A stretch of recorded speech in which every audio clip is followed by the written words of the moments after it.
Could it happen to you? What happened to the Madoff victims?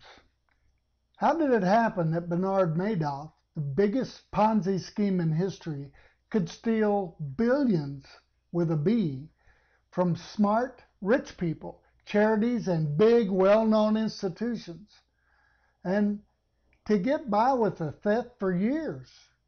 How do you make sure that this cannot happen to you? He was the chairman of the NASDAQ stock market, a long-time Wall Street insider who used his status and influence to defraud investors in his FA funds. He claimed to use his unique investment system with puts, calls, and collars that always beat the market's performance, when in reality he was using new investors' money to pay existing investors. And what he didn't use to keep his existing customers happy, he kept. Then he would use imaginative statements to fool everybody. Insiders get to play by different rules when dealing with accredited investors. Accredited means wealthy people, institutions, foundations, banks, hedge funds, and charities.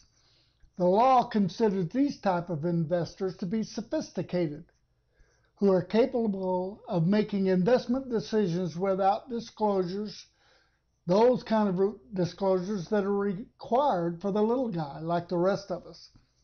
Most of the time, this works in favor of the accredited investor, giving them an edge. They are able to get into all kinds of investments the weak just cannot. But it backfired with the smoke and mirrors of Madoff.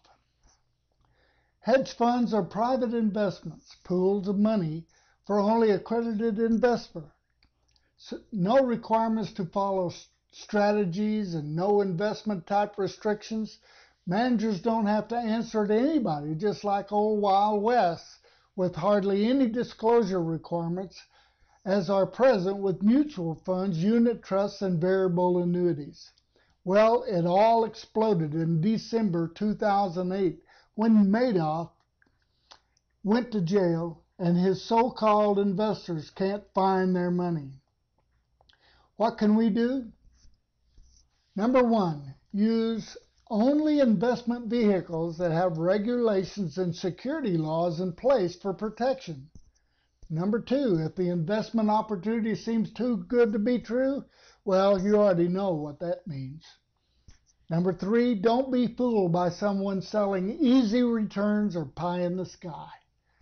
Number four, review any prospectus carefully. If the proposed investment requires no prospectus, well, you know what that means too. Run, don't walk. And finally, get a good money manager and advisor.